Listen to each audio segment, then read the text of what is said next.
திருவண்ணாமலை மாவட்டம் ஆரணி நகரில் உள்ள காந்தி மார்க்கெட் ரோடு பகுதியில் பாலம் அமைப்பதால் கடுமையான போக்குவரத்து நெரிசல் ஏற்பட்டுள்ளது. இது குறித்து நமது செய்தியாளர் பிரகாஷ் வழங்கும் கூடுதல் தகவல்களை கேட்கலாம்.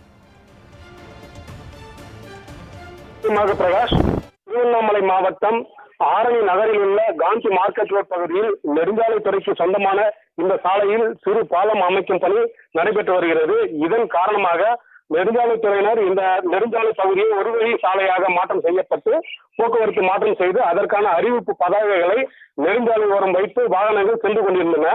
இந்த நிலையில் சித்திரை மாத அமாவாசை தினமான இன்று கர்நாடகா மாநிலம் பெங்களூர், வேலூர், திருப்பத்தூர், குடியாத்தம், ஆம்பூர், வாணியம்பாடி, ஆற்காடு மற்றும் ஆந்திரா மாநிலம் சித்தூர் ஆகிய பகுதிகளில் இருந்து ஏராளமான பக்தர்கள் விழுப்புரம் மாவட்டம் மேல்மலையனூர் அங்காளம்மன் கோவிலுக்கு ஆரணி நகரின் வழியாக செல்ல வேண்டும் என்பதால் ஏராளமான வாகனங்கள் ஆரணி நகரில் நுழைவதால் ஒரு வழி பாதையில் சிறப்பு பேருந்துகள் சென்று கொண்டிருப்பதால் கடுமையான வாகன நெரிசல் ஏற்பட்டு போக்குவரத்து பாதிப்பு ஏற்பட்டுள்ளது.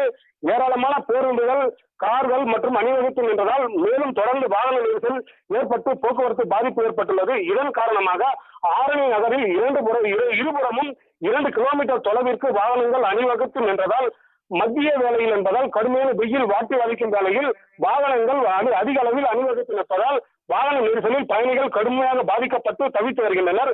கடுமையான போக்குவரத்து பாதிப்பு ஏற்பட்ட நிலையில் ஆரணி நகரில் தற்போது போக்குவரத்து போலீசார் எவரும் பணியில் இல்லாததால் போக்குவரத்தை சீர் செய்ய முடியாமல் வாகன ஓட்டிகள் மற்றும் பொதுமக்கள் கடும் அவதிக்குள்ளாகி வருகின்றனர்.